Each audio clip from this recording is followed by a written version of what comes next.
1592년 충주 탕금대 외장 권희시 6기 나가의 1만 8천여 명의 군사가 쳐들어와 비가 와서 질펀한 땅에서 제대로 기동력을 발휘하지 못하는 신립의 기마부대를 전멸시켰다는 내용입니다. 하지만 진실은 무엇일까요? 말도 많고 탈도 많은 탕금대 전투의 실상을 이야기하도록 하겠습니다. 안녕하세요. 역사 유튜브의 역사 이야기입니다. 오늘의 이야기는 임진왜란사의 너무나 안타까운 통한의 패배를 한 탕금대 전투입니다. 먼저 나라를 위하여 돌아가신 순국 선현들께 깊은 감사를 드리며 시작하겠습니다. 1592년 음력 4월 13일 20만 병력으로 부산에 상륙한 일본군은 정발에 지키는 부산진성과 송상현에 지키는 동래성을 일거에 함락시키고 상주마저 이 일의 사례 판단 미숙으로 전투다운 전투도 해보지 못하고 도망가서 일본군은 아무 장애물 없이 한양을 향해 진군하고 있었습니다.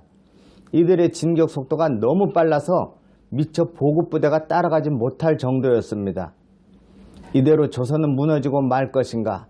변변한 전투 한번 해보지 못하고 이때 역광 경운승이 권희시의 친서를 가지고 왔습니다. 경운승은 이 일의 상주전투에서 권희시에게 생포된 적이 있었는데 권희시의 화친 친서를 들고 온 것이었습니다. 조정은 이것을 일본군을 격퇴할 기회로 삼기로 하고 충주에서 4월 28일 만나기로 하였습니다. 그리고 500명의 철기병으로 1만 명이 넘는 여진족을 물리친 최고의 명장 신립으로 하여금 충주로 내려가게 합니다. 조선과 일본, 제대로 준비된 양국의 군대가 운명에 건 대결을 하게 된 것입니다. 4월 26일 충주에 도착한 신립의 8,000기병은 단월역에 주둔하고 지형을 살펴보았습니다. 충주로 오는 길은 소백산맥을 넘어와야 했는데 중령과 조령, 추풍령 세 군데의 길이 있었습니다. 이때 종사관 김여물이 신립에게 조령의 높은 언덕에서 궁병으로 왜군을 상대하자고 건의하였으나 신립은 이미 적이 목전에 있으니 그럴 시간이 없고 급조된 군대라 조령의 매복 시 모두가 탈영할 위험마저 있으니 차라리 이들이 도망 못 가게 결사적으로 싸우게 배수의 진을 치고 달천평화에서 승부를 보자. 우리 군은 기병이고 일본군은 보병이니 기병을 이용한 전술을 쓰면 보병만 있는 일본군을 쉽게 제압할 수 있으니 넓은 평화로 적을 끌어들이기만 하면 우리가 반드시 승리한다며 군기병을 이용하는 평야전을 펼치자고 하였습니다. 조선의 정예 국방기병과 한양의 중앙군, 거기다가 충주로 가며 모은 민방위군까지 수만 명이 달천평화에 진을 쳤습니다.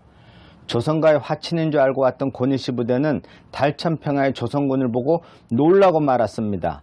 개전 이래 이렇게 많은 조선군을 본 것은 처음이었습니다. 게다가 자기들이 나타나기만 해도 도망가던 기존의 오합지졸이 아니라 조선 최정예 부대를 만난 것입니다.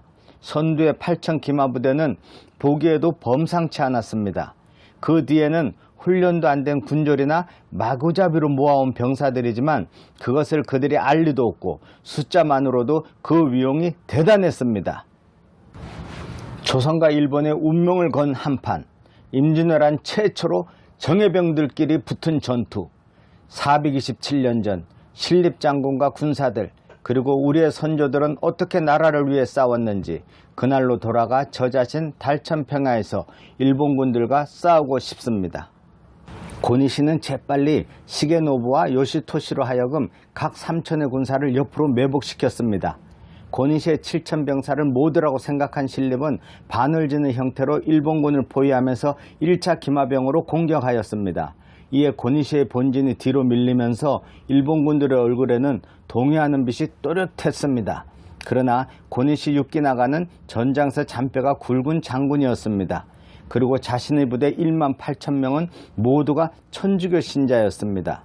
전우회와 신앙심으로 부하들을 설득하였습니다. 후퇴하는 것은 적들의 사기만 올려줄 뿐이다. 이미 우리는 커다란 명예와 위신을 걸고 조선의 많은 곳을 점령하였고 조금만 더 진격하면 한양을 함락시킬 수 있다. 이제 와서 이때까지 승리해서 얻은 모든 것을 잃는 일은 용서할 수 없다. 이제까지의 싸움과 마찬가지로 신은 우리에게 승리를 주실 것이다. 고니시의 이 같은 연설에 병사들은 큰 용기를 얻었습니다. 신립의 2차 공격은 더 치열했습니다. 우리의 1, 2차 공격이 일본군에 피해를 입혔다고 생각한 순간 좌우에 매복해 있던 일본군의 조총부대가 나타났습니다. 교묘히 늪지대를 차지하고 쏘아대니 우리의 기마대는 진격할 수도 물러설 수도 없었습니다. 불이 나게 퇴각 명령을 내리고 충주성으로 돌아가려 했지만 충주성은 이미 일본군 별동대가 장악한 후였습니다. 성에서 깃발이 올라오며 호각소리와 함께 일본군이 조총을 쏘며 돌격해오니 신립은 자포자기 마지막 공격을 감행하였습니다. 하지만 이미 사기가 꺾인 조선군들 사이엔 적의 숫자가 60만이라는 소문이 돌았습니다. 조총과 궁수, 그와 함께 일본군 중장 보병들이 나타나며 마구 낙이나타 등을 휘두르자 모든 것이 끝났습니다. 제대로 훈련받지 못한 군졸들은 목이 잘릴 바엔 차라리 강으로 뛰어들어 익사하는 길을 택했습니다. 하지만 조선 기마병들, 정예병들은 최후까지 장렬히 싸우다 전사하고 살아남은 장군들도 구차히 살기 싫다며 목자르라고 일본군에게 손짓하여 목이 잘려 죽었습니다. 신립 장군과 김여물 장군은 끝까지 싸우다 죽었다는 이야기도 있고 같이 강물에 투신하였다는 이야기도 있습니다. 이날 비는 오지 않았습니다. 탕금대 전투의 패배로 선조는 몽진을 하게 되고 조선의 운명은 이순신 장군과 의병들 그리고 명나라의 도움으로 넘어가게 됩니다. 후일담이지만 가토 기요마사는 우연히 충주로 일본군을 유인한 장본인인 역관 경운순을 붙잡아 목을 뱁니다. 또한 고니시는 임진왜란 후 동군과 서군으로 나누어 싸운 싸움에서 가토에게 패하여 활복을 강요받자 나는 예수교 신자로 자살할 수 없으니 차라리 목을 쳐라 하여 참수를 당하니 이로써 두 라이벌의 사이도 끝이 납니다. 재미있게 보셨다면 좋아요와 구독도 부탁드립니다. 더 좋은 영상을 만드는데 아주 큰 힘이 됩니다. 감사합니다.